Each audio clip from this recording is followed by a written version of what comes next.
Are education centre में आपका स्वागत है। मैं आज नया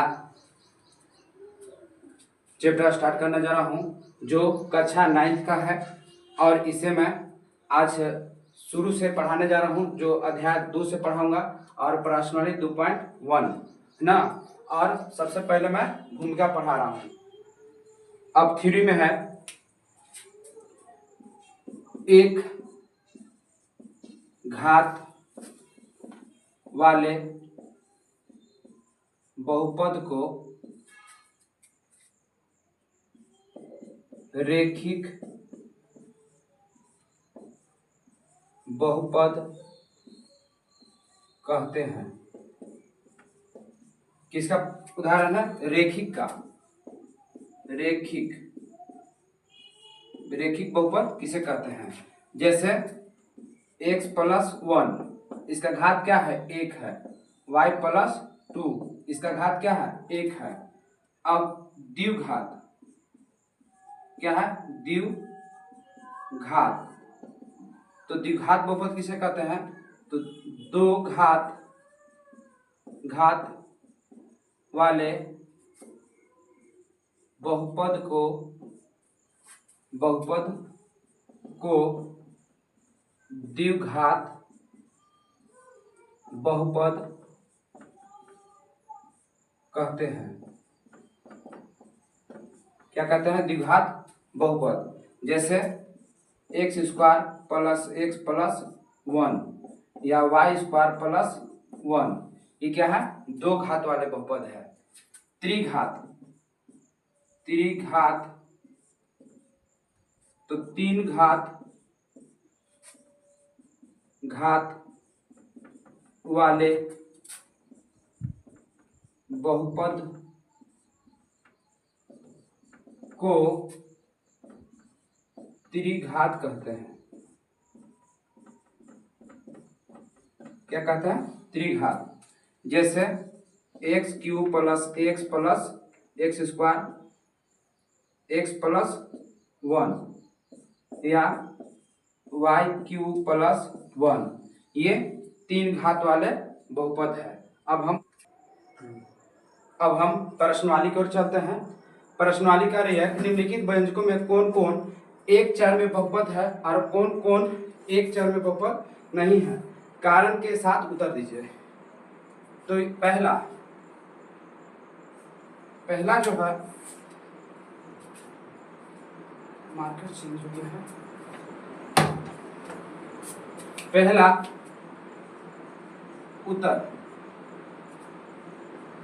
एक चर में बहुपद है क्योंकि चर का प्रत्येक घातांक पूर्ण है। क्या है? पूर्ण है। जैसे यहाँ पे x² है, इसलिए क्या है? चर का प्रत्येक घातांक पूर्ण है। दूसरा का आंसर होगा एक चर में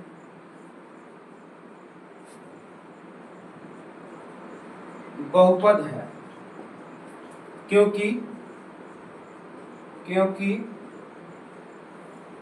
चर का प्रत्येक घातांक पूर्ण है। क्या है? पूर्ण है। दूसरा। अब तीसरा, एक चर में बहुपद नहीं है। एक चर में बहुपद नहीं है क्योंकि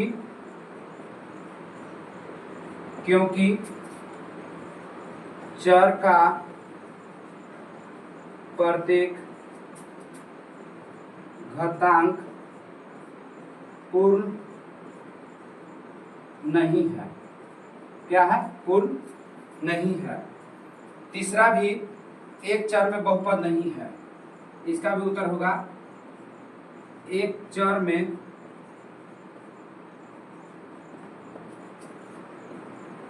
बहुपद नहीं है, क्योंकि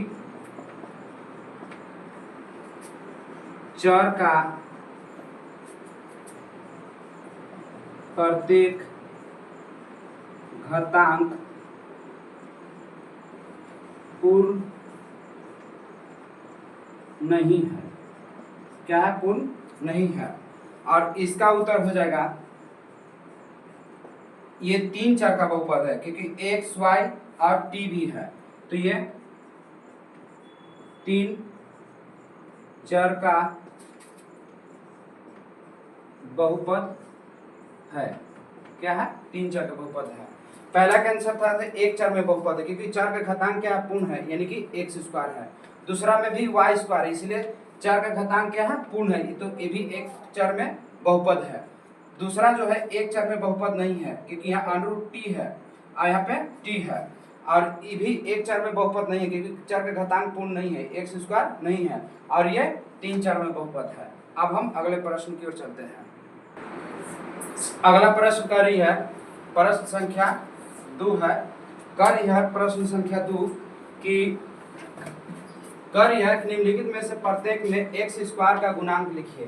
तो x स्क्वायर का गुणांक, सबसे पहले हम लोग x के बारे में जानते हैं। किसी भी x का गुणांक 1 होता है, यानी कि गुणांक क्या होता है? 1 होता है, और घात 1 होता है। क्या होता है? 1, यानी कि गुणांक 1 होता है, गुणांक सदैव 1 होता है, और घात उसका क्या होता है?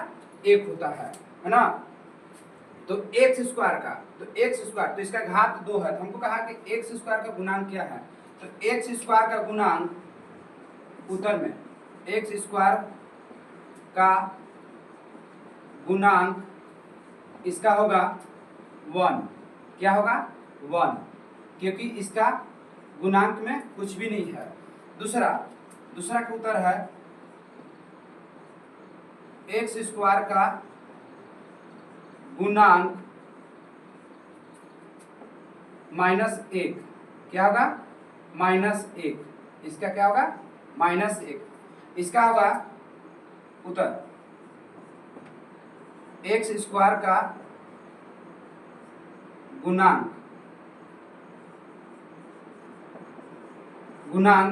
बराबर इसका होगा π/2, क्योंकि गुणांक में π/2 है, और इसका x स्क्वायर का गुणांक 0 होगा, क्योंकि इसमें x स्क्वायर है ही नहीं।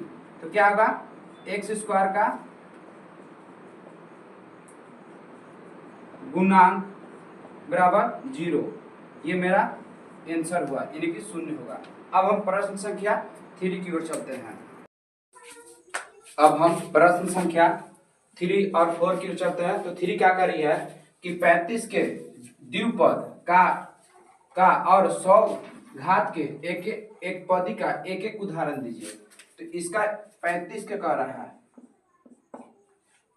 द्विपद, यानी कि x पे पावर 35 + 1, ये द्विपद का उदाहरण हो गया। दूसरा कहा है 100 घात का एक पदी का उदाहरण, यानी कि 100 घात का एक पदी, यानी कि जिसका घात 100 है, एक पदी, यानी कि ये द्विपद है, ये 2 पद में है और ये 1 पद में है। ये इसका आंसर हो गया।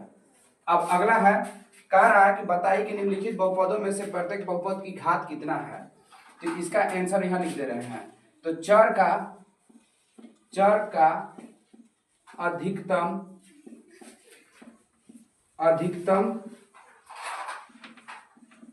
घात 3 है। कितना है? 3 है। अतः बहुपद की घात 3 होगा। क्या होगा? 3 होगा। अगला, चर का अधिकतम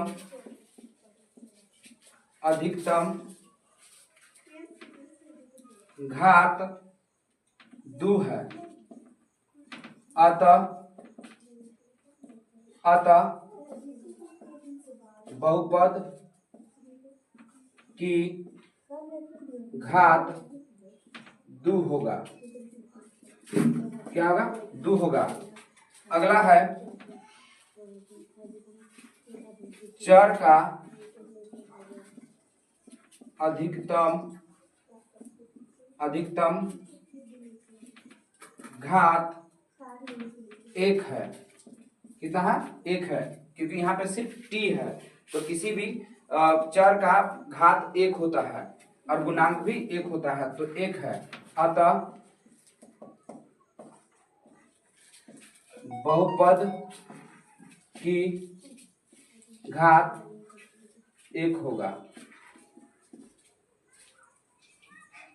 1 होगा। अब यहाँ कोई चर नहीं है, तो चर क्या है? शून्य है। चर का अधिकतम घात 0 है। क्या है? 0 है। अतः बहुपद की घात 0 होगा। क्या होगा? 0 होगा। ये मेरा चौथा क्वेश्चन है। अब हम अगले प्रश्न की ओर चलते हैं। अब हम प्रश्न क्या 5 की ओर चलते हैं। करें कि बताइए कि निम्नलिखित बहुपदों में कौन कौन बहुपद रेखिक है और कौन कौन द्विघात है और कौन कौन त्रिघात है ना। तो इसमें रेखिक एक जिसकी एक घात होती है उसे रेखिक कहते हैं, जिसकी 2 घात होती है द्विघात कहते हैं, और जिसकी 3 घात होती है उसे त्रिघात कहते हैं। तो इसका घात कितना है? 2 है। क्या होगा? द्विघाती। क्या है? द्विघाती। इसका कितना है? 3 घात है, तो इसे हम लोग त्रिघाती कहेंगे। क्या कहेंगे? त्रिघाती। इसका कितना है? 2 घात है, अधिकतम घात कितना है? 2, इसलिए क्या कहेंगे? द्विघाती। क्या है? द्विघाती। इसका घात कितना है? 1 है, इसलिए इसका कितना है? रेखिक। क्या है? रेखिक। ठीक है। इसका घात कितना है? 1, इसलिए ये भी क्या है? रेखिक। रेखिक। इसका घात कितना है? 2 है, इसलिए क्या है? द्विघाती। इसका घात अधिकतम कितना है? 3 है, इसलिए क्या है? ये त्रिघाती।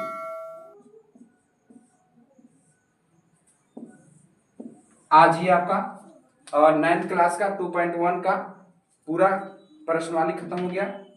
वीडियो को देखें बढ़िया से, लाइक करें, सब्सक्राइब करें और शेयर करें। धन्यवाद।